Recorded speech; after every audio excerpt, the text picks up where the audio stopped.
Bismillahirrahmanirrahim. Hello viewers, this is Sayyid Mohammad Hammad and welcome back to my channel Chemistry with Sir Hammad. Last time हमने analytical chemistry का chapter start किया था जिसका मैं थोड़ा सा रिव्यू दूंगा और आज का topic volumetric analysis and spectroscopy की तरफ आगे बढ़ेंगे। तो एनालिटिकल केमिस्ट्री में हमने पढ़ा था कि अगर हमें किसी सैंपल का एनालिसिस करना होता है, उसके बारे में इन्वेस्टिगेट करना होता है कि वो क्या चीज है और कितनी क्वांटिटी में है, तो हम किसकी हेल्प लेते हैं? एनालिटिकल केमिस्ट्री की। और एनालिटिकल केमिस्ट्री की शॉर्ट डेफिनेशन भी हमने यही पढ़ी थी कि एनालिसिस ऑफ सब्सटेंस। क्या एनालाइज करते हैं? क्वालिटी एनालाइज करते हैं और क्वांटिटी एनालाइज करते हैं। यही पढ़ा था, व्हाट एंड हाउ मच। तो ये सब हमने और एनालिटिकल केमिस्ट्री के बैकग्राउंड के बारे में पढ़ा था। आज हम क्वांटिटेटिव एनालिसिस की एक टाइप वॉल्यूमेट्रिक एनालिसिस पढ़ रहे हैं। वॉल्यूमेट्रिक एनालिसिस का एक और नाम टाइट्रीमेटिक एनालिसिस भी है। अब ये टाइट्रीमेटिक एनालिसिस क्यों है? अगर आपने चैप्टर 2 एसिड बेस को बहुत अच्छे से पढ़ा था तो आपको बहुत अच्छे से क्लियर होगी। टाइट्रेशन बात पता होगी आपको, टाइट्रेशन हो रही होती है एसिड बेस के दरमियान, इसी वजह से इस एनालिसिस को टाइट्रीमेटिक भी कह रहे हैं। ठीक है, और वॉल्यूमेट्रिक इसलिए कह रहे हैं क्योंकि यहाँ वॉल्यूम का एनालिसिस कर रहे हैं। तो मेरे ख्याल से आपको एक बात तो समझ आ गई, एनालिटिकल केमिस्ट्री में हम क्वांटिटेटिव एनालिसिस करते हैं। क्वांटिटेटिव एनालिसिस का एक type volumetric analysis. Volumetric analysis word से वॉल्यूम समझ में आ रहा है, वॉल्यूम का एनालिसिस मतलब वॉल्यूम को पता लगा रहे होंगे। तो ये बात तो हमें क्लियर हो गई कि हम क्या पढ़ने वाले हैं। ठीक है, बट उससे पहले कुछ चीजें हैं। ठीक है, जैसे आपने कंसंट्रेशन के बारे में आपको पता होना चाहिए। ठीक है, आपको वॉल्यूम क्या होता है वो पता हो। खैर वॉल्यूम तो सिंपल सी बात है। ठीक है, और कंसंट्रेशन क्या होती है हमारी? बहुत हाई कंसंट्रेशन भी हो सकती है और बहुत कम भी हो सकती है। क्लास 9th में आपने मोलैरिटी पढ़ी होगी। ठीक है, वहां आपने कंसंट्रेशन भी पढ़ा होगा कि जो मोल्स ऑफ सॉल्यूट होते हैं, जो वॉल्यूम ऑफ लीटर में डिसॉल्व हुए हुए, उसका रेशियो जो होता है वो हमारी कंसंट्रेशन कहलाती है। खैर आगे बढ़ते हैं टॉपिक की तरफ। टॉपिक का नाम है वॉल्यूमेट्रिक एनालिसिस। अगर टाइट्रीमेट्रिक एनालिसिस कहें तब भी बात ठीक है। वॉल्यूम का एनालिसिस कर रहे हैं, पता लगा रहे हैं। टाइट्रेशन का पॉइंट, एंड पॉइंट जो होता है टाइट्रेशन का, वो पता लगा रहे हैं। ठीक है, वो लाइक टाइट्रीमेटिक एनालिसिस ये कह रहे हैं। अच्छा, अब एक चीज होती है टाइट्रेंट, एक होती है एनालाइट और एक होती है इंडिकेटर। अगर ये तीन बातें आपको अच्छे से नहीं पता तो आपको ये टॉपिक समझ में नहीं आएगा। ठीक है, बहुत शॉर्ट डेफिनेशन, बहुत शॉर्ट करके वन वर्ड में ये डिफाइन करने के लिए मैंने कोशिश की है। मैं इस पर आता हूं। सबसे पहले वॉल्यूमेट्रिक एनालिसिस की डेफिनेशन क्या बन सकती है? It is used to determine the volume of a solution. बात समझ में आ रही है? वॉल्यूमेट्रिक एनालिसिस हम क्यों करते हैं? जानने के लिए, मालूम करने के लिए volume, the volume of a solution, एक सॉल्यूशन का वॉल्यूम विथ नोन कंसंट्रेशन, जिसमें हमें कंसंट्रेशन नोन हो, कंसंट्रेशन हमें उसमें पता हो। तो आगे, विच react with measured volume of a solution, जो रिएक्ट कर रही होती है एक और सॉल्यूशन से, जो मेजर सॉल्यूशन होता है, जिसका हमें पता होता है, नापा हुआ होता है हमने उसे। ठीक है, उसकी कैलकुलेशन हमारे पास मौजूद होती है। Of a substance quantitatively, quantitatively ये एनालिसिस किया जा रहा होता है। और बिल्कुल आसान तरीके से अगर मैं आपको कहूं तो मैं कह रहा हूं यहाँ पर दो सॉल्यूशन है। एक सॉल्यूशन जिसकी कंसंट्रेशन हमें नोन है लेकिन इसका वॉल्यूम कितना है वो हमें नोन नहीं है। यहां हमें इसकी कंसंट्रेशन भी नोन है और वॉल्यूम भी नोन है। ठीक है, और इसकी बेस पे हम इन दोनों का रिएक्ट कराते हैं। जो एंड पॉइंट आता है उसकी बेस पे हम वॉल्यूमेट्रिक एनालिसिस कर सकते हैं, एंड पॉइंट पता कर सकते हैं। एंड पॉइंट पता कर लिया मतलब कि हमें वॉल्यूम उस सब्सटेंस का पता लग सकता है। अच्छा, अब इसमें कुछ ऑपरेटर्स यूज होते हैं, उसकी तरफ जाने से पहले जो इंपॉर्टेंट पॉइंट है वो, तो एक सॉल्यूशन यहां पर होगा जिसको हम टाइट्रेंट कहेंगे, एक सॉल्यूशन और होगा उसे हम एनालाइट कहेंगे। अब कौन सा वाला टाइट्रेंट है, कौन सा वाला एनालाइट है, ये हमें कैसे पता चलेगा? तो सिंपल सी बात है, जिस सॉल्यूशन की कंसंट्रेशन नोन होगी वो टाइट्रेंट कहलाएगा। दो सॉल्यूशन रिएक्ट करेंगे, ऐसे ही पढ़ा ना हमने। और एक बात, जिसकी कंसंट्रेशन नोन है वो टाइट्रेंट है। जिसकी कंसंट्रेशन नोन नहीं है, जो सब्जेक्ट है जिसके बारे में हम पता कर रहे हैं, जिसके बारे में हम एनालाइज कर रहे हैं, वो एनालाइट कहलाएगा। सब्जेक्ट ऑफ केमिकल एनालिसिस, जो सब्जेक्ट है जिसके बारे में नहीं पता। आसान लफ्जों में, जिसकी कंसंट्रेशन नोन है, पता है, टाइट्रेंट, जिसकी नहीं पता उसे एनालाइट कहेंगे। तो ये दो चीजें यूज हो रही है, दो सॉल्यूशन यूज हो रहे हैं जिनकी अपनी क्वालिटीज की बेस पे हमने उनका नाम रखा हुआ है, टाइट्रेंट और एनालाइट। ठीक है, थर्ड नंबर पे इंडिकेटर। इंडिकेटर क्या करता है? आपने बाइक देखी है, बाइक में सिंपल इंडिकेटर होते हैं, कार देखी है उसमें इंडिकेटर होते हैं। तो वो क्या इंडिकेट कर रहे होते हैं कि बाइक को इस तरफ जाना है या कार को इस तरफ जाना है, तो वो इंडिकेट कर रहे होते हैं। और बाकी जो लोग होते हैं उन्हें समझ में आ जाती है कि बात हाँ ठीक है, ये इंडिकेटर यूज कर रहे हैं, इसका मतलब है कि ये इस तरफ जाने वाला है। ऐसा ही होता है। तो यहां पर भी एक इंडिकेटर यूज किया जाएगा। वो इंडिकेटर इस बात को बताएगा कि चेंज द कलर, अपना कलर चेंज करके with acidic and alkaline solution, solution acidic है या बेसिक है इस बात को बताएगा। अल्कलाइन मतलब बेसिक, एसिडिक है या बेसिक है इस बात को इंडिकेटर बताता है। अब इंडिकेटर कौन कौन से हो सकते हैं? लिटमस पेपर आपने यूज करा है कभी ना कभी। लिटमस पेपर अगर हमने डिप करा, pH लेस देन 7 होगी तब भी वो बता देगा, pH ग्रेटर देन 7 होगी तब भी वो बता देगा। क्या बता देगा? कि सॉल्यूशन एसिडिक है या बेसिक है। अच्छा, उसके अलावा फिनोफ्थिलीन और मिथाइल ऑरेंज ये इंडिकेटर भी यूज किए जाते हैं। ये कलर चेंज करके सॉल्यूशन का बता देते हैं कि वो एसिडिक है या बेसिक है। अब एक्चुअल बात पर आते हैं।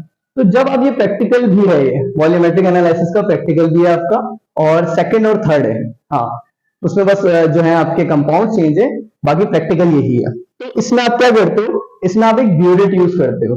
इस ब्यूरेट को पहले अच्छे तरीके से रिंस करोगे, वॉश कर लिया आपने।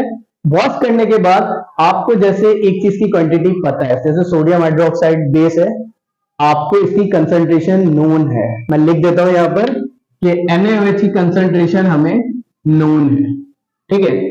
तो जो नोन है वो आपने क्या करा? ब्यूरेट में रख लिया। अब ये ब्यूरेट कितने ml की होती है? 0 to 100 मिलीलीटर की, ऊपर से ओपन होती है, आपने NaOH इसमें यहां तक फिल कर लिया, ठीक है। और इसमें एक स्टॉपर लगा हुआ होता है, इससे स्टॉप कर दिया। इतनी बात समझ में आ गई। और इसे आयरन स्टैंड होता है उस पर सेट कर दिया क्लैंप्स की हेल्प से, ठीक है। नेक्स्ट आपने कॉनिकल फ्लास्क लिया। कॉनिकल फ्लास्क में आपने जो कंसंट्रेशन अननोन थी, HCl की कंसंट्रेशन सपोज दैट अननोन थी, आपने पिपेट की हेल्प से, ये पिपेट होती है, पिपेट से सक करते हैं। सक करने के बाद जो है वो कॉनिकल फ्लास्क में आपने 10 मिलीलीटर आपने इसमें HCl ले लिया। अब हमें पता ये लगाना है कि इसमें एंड पॉइंट कब आएगा। तो इसके लिए एक चीज की कमी रह गई, देखें अब बताता हूं मैं आपको। NaOH है, इसकी कंसंट्रेशन नोन है। कंसंट्रेशन नोन होगी तो उसे हम क्या कहेंगे? उसे हम कहेंगे टाइट्रेंट। तो जो NaOH है इसको हमने कह दिया ये हमारा टाइट्रेंट है, ठीक है। और जो HCl है हमारा, इसको हमने कह दिया ये हमारा एनालाइट है। मतलब कि हमें पता लगाना है इसकी कंसंट्रेशन को, ठीक है। और उसके अलावा हमें सोडियम हाइड्रोक्साइड का वॉल्यूम भी पता लग जाएगा कि कितना वॉल्यूम सोडियम हाइड्रोक्साइड का HCl से रिएक्ट करेगा, जो हमें एंड पॉइंट मिलेगा। उसके लिए कलर चेंज होगा। जब कलर चेंज होगा तो कलर चेंज कौन करता है? इंडिकेटर करता है। तो यहां पर हम एक इंडिकेटर यूज करेंगे। हमने इंडिकेटर के कुछ ड्रॉप्स इसमें लिए, हमने ड्रॉपर ऑन करा। जब ड्रॉपर ऑन करेंगे तो हम देखेंगे कि आहिस्ता आहिस्ता जैसे ही ड्रॉप्स इसमें मिक्स होते जाएंगे, इसे शेक करते जाएंगे, हम देखेंगे light pink, baby pink colour होता है, उस तरह का कलर आएगा। उस कलर का आने का मतलब होता है कि एसिड और बेस की क्वांटिटी जो है वो सेम हो गई, टाइट्रेशन का प्रोसेस जो है वो हो चुका है, इनका एंड पॉइंट आ चुका है, और वहीं हमें स्टॉपर जो होता है उसको स्टॉप कर देना चाहिए, ठीक है। और ये प्रैक्टिकल मतलब ये जो हमने काम किया, इसको हम 3 बार या 6 बार रिपीट करते हैं। जैसे मैंने आपको बताया था कि किसी भी चीज का एनालिसिस करते हैं तो हम पता लगाते हैं कि ये काम हमने सही किया है या गलत किया। और पता कैसे चलता है? रिपीटेशन से। अगर हमने इस चीज को रिपीट करा और अगेन एंड अगेन हमारा जो आंसर्स आए वो एक दूसरे से मिलते जुलते हैं, ठीक है, तो हम कहेंगे इसमें प्रेसिशन है। और जो एक्चुअल आंसर होगा उससे हम अगर देखेंगे कि नियरेस्ट है तो हम कहेंगे इसमें एक्यूरेसी भी है। तो इस तरीके से हम वॉल्यूमेट्रिक एनालिसिस को समझ सकते हैं। और इसका एक और नाम क्या था? Titrimetric analysis. So I hope आपको ये सारी बातें समझ में आई होंगी। अच्छा बच्चों, एक चीज और बताऊंगा मैं आपको। एक चीज क्या? कैलकुलेशन। अब देखें आपने क्या चीज पढ़ी? वॉल्यूमेट्रिक एनालिसिस कर रहे हैं, मतलब वॉल्यूम को पता लगा रहे हैं, ठीक है। ये वाली चीज आपके जहन में आ गई। किस तरीके से कर रहे हैं ये भी आपको समझ में आ गया। अब एक चीज कि जैसे मैंने आपको कहा कि ड्रॉपर ओपन करते हैं, ओपन करने के बाद ये आहिस्ता आहिस्ता कॉनिकल फ्लास्क में कौन मौजूद है? HCl मौजूद है। इसमें क्या मौजूद है? बेस मौजूद है, NaOH, ठीक है। तो यहाँ पर क्वांटिटी जो होगी ना वो कम होगी ड्रॉप बाय ड्रॉप। जैसे कि हमारा आंसर आ गया 90 पर, या 90 ml तक पहुंचा, और 90 मिलीलीटर पे हमने देखा कि हमें जो कलर चाहिए था, जो इंडिकेटर ने रिस्पॉन्स करना था, वो रिस्पॉन्स कर दिया। तो जैसे ही रिस्पॉन्स मिला 90 पे, हम क्या करेंगे? इसे स्टॉप कर देंगे। तो हमें ये बात पता चल गई कि सोडियम हाइड्रोक्साइड NaOH का कितना वॉल्यूम यूज करने पर HCl और NaOH का एंड पॉइंट आया है, ठीक है, टाइट्रेशन किस पॉइंट पर, ये बात एक हमें पता चल गई, ठीक है। इसमें हमने 10 ml लिया था, मैंने लिख दिया है यहाँ पर। अच्छा देखो शुरू से देखो, सोडियम हाइड्रोक्साइड HCl मैंने लिखा है, HCl हमारा एनालाइट है क्योंकि हम इसके बारे में पता लगा रहे हैं, ठीक है ना। अच्छा एक चीज और, नेक्स्ट NaOH जो है हमारा वो टाइट्रेंट है, ठीक है, और ये एनालाइट है, इतनी बात तो हमें समझ में आ गई। नेक्स्ट, टाइट्रेंट की कंसंट्रेशन मुझे मालूम है, पता है मुझे, तो मैंने यहाँ लिख दी कि 2 मोलर है, ऐसे ही अपने पास से इमेजिनरी लिखी है अभी, ठीक है। उसके अलावा इसका वॉल्यूम कितना यूज करेंगे, जो ये टाइट्रेट होगा हमें नहीं पता था, लेकिन जब हमने ये प्रोसेस कर लिया तो हमें इसका वॉल्यूम क्वेश्चन मार्क था, मतलब नहीं पता था, अब पता चल गया। कितना पता चल गया हमें कि 10 मिलीलीटर। ये बात तो हमें समझ आ रही है ना, 100 to 90 है, मतलब कितना यूज हुआ है, 10 यूज हुआ है, तो हमें यहाँ पर वॉल्यूम पता चल गया। और HCl, यहाँ पर जो HCl मौजूद था उसका वॉल्यूम तो हमें पहले से पता था, हमने क्या करा था, पिपेट की हेल्प से 10 ml लिया था ना HCl, ठीक है। और यहाँ पर जो है हम वो वॉल्यूम चेक कर रहे थे, वॉल्यूम का एनालाइज कर रहे थे कि कितना वॉल्यूम हम यूज करेंगे जो HCl से ये टाइट्रेट होगा, ठीक है। तो अब देखो हमारे पास ना 1 2 3 ये तीनों चीजें मौजूद है, हमने ये जो प्रोसेस करा है इसके थ्रू हमें वॉल्यूम पता चल गया, ऐसे ही किया हमने। अब अगर हम इस HCl की कंसंट्रेशन कितनी है, इसकी मोलैरिटी कितनी है, ये पता करना चाहते हैं तो ये भी कर सकते हैं। कैसे कर सकते हैं, देखो इतना आसान है, M1V1 is equals to M2V2, ये फॉर्मूला लगाया हमने, बात समझ में आ रही है। अब देखो M1V1 is equals to M2V2 हमने फॉर्मूला लगाया, और इसकी हेल्प से हम इजीली जिसकी हम वैल्यू पता करना चाह रहे हैं वो आसानी से कर सकते हैं। देखो M1 जैसे हमें पता है 2 है, वॉल्यूम 1 10 है हमें पता है, ठीक है। M2 जो है वो हमें नहीं पता, पता करना है, V2 10 है, ऐसे ही है। तो नेक्स्ट हमने क्या करा है, यहाँ पर M2 को वैसे ही रहने दिया, इज इक्वल्स टू 10 2 10, इस तरीके से था, इस पर डिवाइड आके 10 हो जाएगा, तो इस तरीके से हमें M2 की वैल्यू पता चल गई, ठीक है। तो वॉल्यूमेट्रिक एनालिसिस में हम वॉल्यूम पता कर लेते हैं, अगर वॉल्यूम हमने पता कर लिया, 3 बार हमने उसे रिपीट करा, और तीनों बार अगर हमारा आंसर बार बार जैसे 100 to 90 पे स्टॉप करा तो हो गया, ठीक है। फिर हमने क्या किया, जो हमारा सॉल्यूशन बन गया था उसको फेंक दिया, ठीक है, वॉश बेसन जो होता है उसमें हमने फेंका। उसके बाद हमने क्या करा, दोबारा हमने पिपेट से 10 ml लिया, फिर दोबारा करा, हमने देखा फिर 90 से वो 80 पर आकर जब स्टॉप हुआ तो हमें एंड पॉइंट मिला, एक बार, दूसरी बार और तीसरी बार भी ऐसे ही मिला 70 ml में, ठीक है। तो हम समझ जाएंगे कि बार बार 10 आ रहा है, 10.1 आ रहा है, इसका मतलब हमारा आंसर में प्रिसिशन है, और अगर ट्रू आंसर भी यही होगा तो हम समझ जाएंगे कि इसमें एक्यूरेसी भी है। ज्योमेट्रिक एनालिसिस तो हमने समझ लिया। अब स्पेक्ट्रोस्कोपी, स्पेक्ट्रोस्कोपी एक मॉडर्न मेथड है जिसको हम इंस्ट्रूमेंटल मेथड भी कहते हैं। इंस्ट्रूमेंटल मेथड मतलब कि यहाँ पर कुछ इंस्ट्रूमेंट यूज होंगे, अब इन इंस्ट्रूमेंट को यूज कर रहे हैं, हम पढ़ भी रहे हैं, दिमाग भी लगा रहे हैं, लेकिन ये सब क्यों, रीजन भी तो होना चाहिए इसका। तो बेटा रीजन ये है इसका कि स्पेक्ट्रोस्कोपी एक एनालिसिस करने में हमें हेल्प करती है। क्या एनालिसिस करती है कि हमने कोई सैंपल, एक सपोज दैट हमारे पास एक सैंपल मौजूद है, अब इस सैंपल में कौन सा फंक्शनल ग्रुप मौजूद है, कौन सा एलिमेंट मौजूद है, कौन सा कंपाउंड बन रहा है, कौन सा बॉन्ड मौजूद है, ये सब अगर हमें पता करना है, ठीक है, तो कुछ केमिकल मेथड भी हो सकते हैं, ठीक है, बट ये फिजिकल मेथड में आएगा हमारा। इसमें क्या हो रही है, इंटरेक्शन होती है, किसकी इंटरेक्शन होती है, एक सोर्स ऑफ लाइट की इंटरेक्शन होती है, किसके साथ, इस सैंपल के साथ जिसके बारे में हम जानते नहीं, एक अननोन सैंपल हमारे पास मौजूद हो अगर। और इंडस्ट्रीज वगैरह जो होती हैं, फैक्ट्रीज, इंडस्ट्रीज वगैरह जो होती हैं, जो प्रोडक्ट बनाती हैं, जो सैंपल बनाती हैं, वो इसे यूज करती हैं। क्यों यूज करती हैं, वो पता लगाने के लिए कि जो सैंपल है उसमें जो है हमने फंक्शनल ग्रुप यूज करा है, कि इसमें टेस्टिंग होती है कि कौन सा, इसमें क्वालिफाई कर रहे होते हैं, क्वालिफाइंग करते हैं कि इसमें कौन सा एलिमेंट, कौन सा बॉन्ड या कौन सा फंक्शनल ग्रुप जो है वो मौजूद है। इस चीज को पता लगाने के लिए स्पेक्ट्रोस्कोपी की टेक्निक यूज करी जाती है, ठीक है। तो मॉडर्न मेथड है स्पेक्ट्रोस्कोपी, इसका नाम है। इसमें होता क्या है, इंटरेक्शन होती है, किसके दरमियान इंटरेक्शन होती है, एक सोर्स ऑफ लाइट होगा, जो लाइट होगी वो इंटरेक्ट करेगी हमारे सैंपल के साथ, वो सैंपल जिसके बारे में हम जानते नहीं है, उससे इंटरेक्शन होगी। जब इंटरेक्शन होगी तो फिर हमें पता चलेगा कि यहाँ पर कौन सा एलिमेंट या कौन सा फंक्शनल ग्रुप मौजूद है। अब फंक्शनल ग्रुप का हमें पता कैसे चलेगा, हमें एक ग्राफ बनकर आएगा, जैसे इंसान होते हैं, इंसान अपना एक्सरे करवाते हैं। अब जैसे मैं कहूँ कि मेरी जो बोन्स है वो कैसे पता चलेंगी, तो जाहिर है एक्सरे करवाऊंगा मैं, कुछ रेडिएशन जो होती है वो क्रॉस होती है, क्रॉस होने के बाद जो हमारी बोन्स होती है उनके बारे में हमें पता चल जाता है। खुदा ना खास्ता किसी का एक्सीडेंट हो जाता है तो सबसे पहले हम एक्सरे करते हैं, एक्सरे करके देखते हैं कि हुआ क्या प्रॉब्लम है।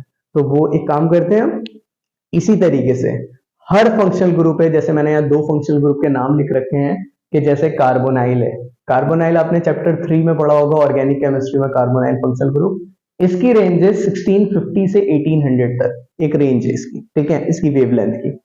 अच्छा, एक OH अल्कोहल आपने पढ़ रखा है, उसमें 3000 से 3500 तक की रेंज मौजूद है। सिर्फ मैंने 2 रखे हैं आपको समझाने के लिए, सबकी अपनी अपनी रेंजेस होती है, हर एलिमेंट की, हर बॉन्ड की, हर फंक्शनल ग्रुप की अलग अलग जो है वो रेंजेस होती है। खैर, इस तरीके से हमने एक सैंपल लिया, उस सैंपल को हमने मशीन में रखा और हमारे सामने एक्सरे बनकर आ गया। एक्सरे किस तरीके का आता है, इस तरीके का एक्सरे बनकर आता है। अब अगर हमें पीक्स का पता होगा कि कौन सी पीक जो है वो किस रेंज पर आई हुई है, जैसे ये आई हुई है 1500 से लेके 2000 के दरमियान, तो हमें पता है कि कार्बोनाइल की पीक जो होती है वो 1650 टू 800 तक होती है। तो हम समझ गए कि हाँ ठीक है, 1650 टू 800 1800 जो है इसकी रेंज होगी, और हम इजीली इस बात को समझ गए कि यहाँ पर कौन सा फंक्शनल ग्रुप है, कार्बोनाइल। क्यों? क्योंकि हमें वेवलेंथ के बारे में पता था, हमने सैंपल रखा मशीन में, हमने मशीन ऑन करी, प्रैक्टिकली परफॉर्म किया, हमारे पास जब ग्राफ आया तो हमने ये पीक देखी, इस पीक की बेस पर हमने डिसाइड कर लिया कि कौन सा फंक्शनल ग्रुप है। तो स्पेक्ट्रोस्कोपी जो मशीन है वो हमें यही फाइंड आउट करने में जो है वो हेल्प करती है। इसी तरीके से अगर 3000 to 3500 के बीच में अगर कोई पीक दिखी तो हम समझ गए कि यहाँ पर OH मौजूद है। उसके अलावा अब ये वर्किंग कैसे करती है, स्पेक्ट्रोस्कोपी जो हम मशीन जो हम एनालिसिस कर रहे होते हैं उसके इंटरनली वर्किंग हो क्या रही होती है। तो एक सोर्स ऑफ लाइट होता है, वो लाइट, वो एनर्जी जब इंटरेक्ट करती है मैटर, मतलब कि उस सैंपल के साथ जो अननोन है, तो फिर वो प्रिज्म से टकराती है। जब प्रिज्म से टकराती है तो प्रिज्म क्या करता है, एक लाइट को डिस्पर्स कर देता है। ये पढ़ रखा है ना हमने, रेनबो के बारे में पढ़ा है कि जो सनरेज होती हैं वो वाटर ड्रॉपलेट से जब टकराती हैं तो वो डिवाइड हो जाती हैं कलर्स में, ये पढ़ रखा है ना हमने। सीडी होती है, सीडी आपने कभी देखी होगी ना, वो सनरेज को हम लाइक कलर्स में डिवाइड कर देते हैं, तो वही वाला यहाँ काम हुआ। जब प्रिज्म से टकराई, टकराने के बाद डिस्पर्स हुई, तो फिर डिटेक्टर ने डिटेक्ट करा कि इस सैंपल में कौन सा फंक्शन ग्रुप मौजूद था। जब उसने डिटेक्ट करा तो कंप्यूटर पे उसने यहाँ पर ग्राफ बना के दिखाया। जो चीज उसे समझ आई डिटेक्टर को, उसने वो ग्राफ के थ्रू हमें समझानी चाहिए, और हमने जब ये पीक्स देखी तो हम समझ गए कि इसमें कौन सा फंक्शनल ग्रुप मौजूद है। अच्छा, 1950 में इंफ्रारेड रेडिएशंस, जो इंफ्रारेड स्पेक्ट्रोस्कोपी है वो इंट्रोड्यूस हुई थी, और इसको इंडस्ट्रीज वगैरह में यूज किया जाता है क्योंकि ये हैजर्ड्स नुकसान नहीं पहुंचाती, ठीक है, नुकसान नहीं है इसका कोई, कम से कम नुकसान पहुंचाती है ये infrared radiations. Infra red spectroscopy जो टेक्निक है वो यूज हम करते हैं अगर, तो वो नुकसान हमें कम से कम पहुंचा रही होती है, हैजर्ड्स इफेक्ट बहुत लेस है इसके, और एनवायरनमेंट को खराब नहीं करती, तो इसीलिए इसको मोस्टली यूज किया जाता है। खैर, स्पेक्ट्रोस्कोपी के 2 टाइप हैं, अल्ट्रावायलेट और विजिबल। इंफ्रारेड ये रेडिएशंस की बेस पे, इनके अपने रीजन है डिफरेंट।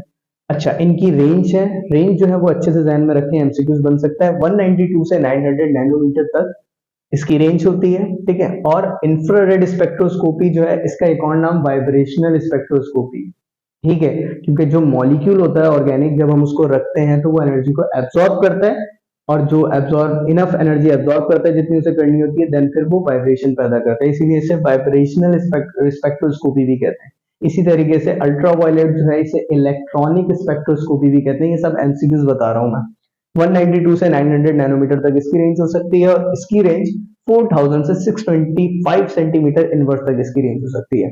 तो आई होप आपको ये सारी बातें समझ में आई होंगी जो मैंने समझाने की कोशिश करी। ये एक इंस्ट्रूमेंटल मेथड था, ये एक मॉडर्न मेथड था एनालाइज करने का कि किसी प्रोडक्ट में, किसी सैंपल में क्या मौजूद है, ठीक है। उस चीज को फाइंड आउट करने के लिए हम इस तरीके से इसको यूज कर सकते हैं। और स्पेक्ट्रोस्कोपी में जो ग्राफ बना रहा होता है वो एक स्पेक्ट्रोफोटोमीटर होता है, जो ग्राफ बना रहा होता है, जो पता लगा रहा होता है बीच में इसके, और हमें ग्राफ बनाकर दिखा रहा होता है जिसके बेस पे हम एनालाइज कर पाते हैं।